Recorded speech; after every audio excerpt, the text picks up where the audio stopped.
Hi, I'm Alistair, the grumpy CIO. And what am I grumpy about this week?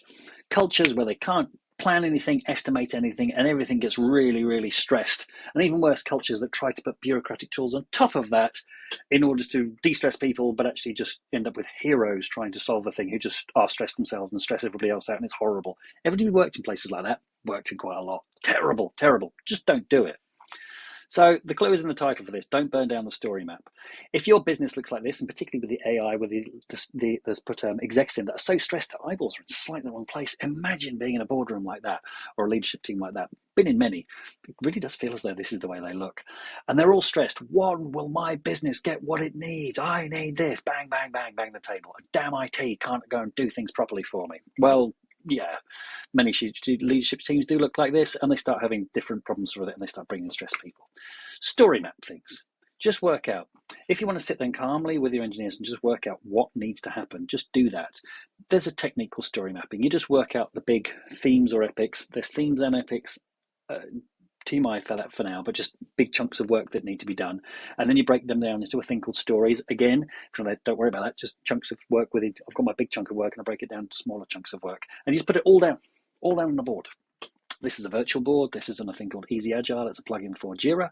And as I said, it doesn't have themes above Epic, it has Epic, and it has single releases rather than tiered releases, which you can also have. But it works great for us, and I really enjoy using it. You put down everything you want to do, you put the epics on the top, you put everything, all the work you want to done, and then you start breaking into releases. And releases usually kind of, most organizations in sprints, so some either 2 week or 4 week or 6 week, but 2 week is obviously a very common cycle, and you start working out what you know in 2 weeks. So here's a dummy project I put up for us, and it's about working about what's happening in War and Peace, what messages are Tolstoy's characters going to have, and how many mentions of each character, etc. So the first thing you have to do in the establishment sprint is read War and Peace, which I did read actually, and it's not a very long read at all. It's got lots of pages, but you can just churn your way through it. And it's quite nice. The last 70 pages are just weird, and he disappears off from the story and gives his theory of war. Nobody knows why. But anyway, it's not very difficult. Why it gets put as a benchmark of a difficult read? There are many more difficult reads than War and Peace. Segue back to work. So you put everything out on a story map. Now, what you can then do after this is start beating up your engineers, going, how many points is each one of these going to be? And you have long, tense meetings going, I think that's a 3-pointer, that's a 5-pointer. At this point, your engineers are all sitting there going, oh, it's 5, 3, whatever answer you want, just leave me alone. I don't, oh God. And everybody's like, just going to just get on with this. Because engineers like solving problems. Then it's like you're sitting here in stupid meetings. But what you can do is put all of these points together and say, like, work out how many points you're going to do and how many points you're going to achieve in a sprint. And then you have a Burndown chart. And it says, like, how many points worth of work we said we're going to do in the week, in the fortnight. And it's there. And we're going to have, this is 20 days, this is 4 weeks. And we say we're going to do 29 points worth of work. And we burn down. And we can see as we're going through whether we're on track or whether we're not on track. And we get to the end and we say, we estimated, we misestimated. This only has the purpose of beating up engineers and making them feel bad. This has no other purpose. It's meant to have the purpose of, we can estimate better, we can re-estimate, we can go back and we can learn from it. We can have in-depth sprint retros after each time, which everybody sits there going, oh my God, I just want to die. Why am I here? It has no purpose.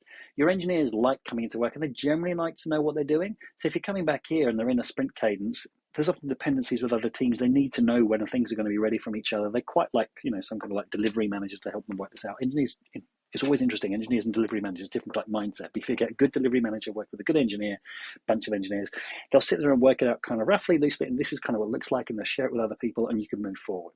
What is not needed is to have long meetings about why you achieved 28.5 points rather than 29, or even worse, like why someone who said someone's going to take 5 days or 5 points for pointers a day took 3, and then beat them up, going, you achieved it in 40% time less than you said you would. Beating someone up because they did something 40% less time than they said they would, madness. And the same the other way around. You did it 40% more. It's like, okay, I was estimating some work. I was trying to get some work done. It doesn't have any purpose. If you have estimation issues, it's your culture problem. There's nothing to do with your tool. You can put all the tools on top, and you can have heroic people kind of walking around having stressed out meetings about how it's going to happen.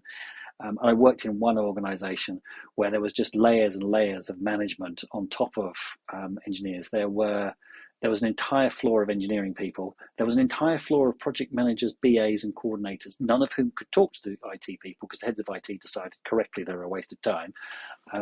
And there were twice as many project managers as there were BAs, and there was an equal number then of project coordinators, all just producing paper. It's a complete waste of time. They were CMM5, they won awards, waste of time, nothing what was going to actually move anything forward. It's a culture problem. Your engineers actually like solving problems, and people are happier if you just ask and not demand. So if you want to know how long something's going to take, just ask them. They might need some help in answering the question, and they're probably going to need some help from you going, but what is it you actually want? And just take the time to de-stress and work it through. It's not perfect, particularly in a small organization. There is never, ever enough Docker, ever. But if you allow people to ask questions, and I had one this afternoon where we kind of thought, we thought of all scenarios as I'm recording this, and my team lead on our full stack team came to me and said, but what about this? What about currency? I hadn't even considered it. Yep.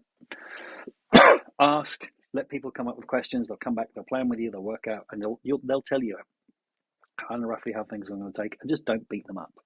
And if you ask people rather than make demands, they end up being happier. And they look like this. Apparently on an American sitcom, according to AI, let's take it away again, recording this in 2024, the AI still sees, lots of the models I use seem to produce things that look like an American sitcoms with perfect American teeth. Don't know why.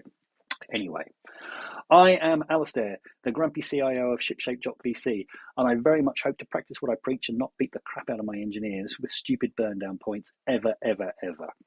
I do hope to actually ask them questions about what needs to be done, because they probably know better than I do, and why, and how that fits with our business objectives, and how long it might take, and help them with little story maps and stuff so we can all put stuff together. One big happy, productive mob. That's the general idea. What I hope never to do is burn down charts. Thank you for watching. Good luck. That's all.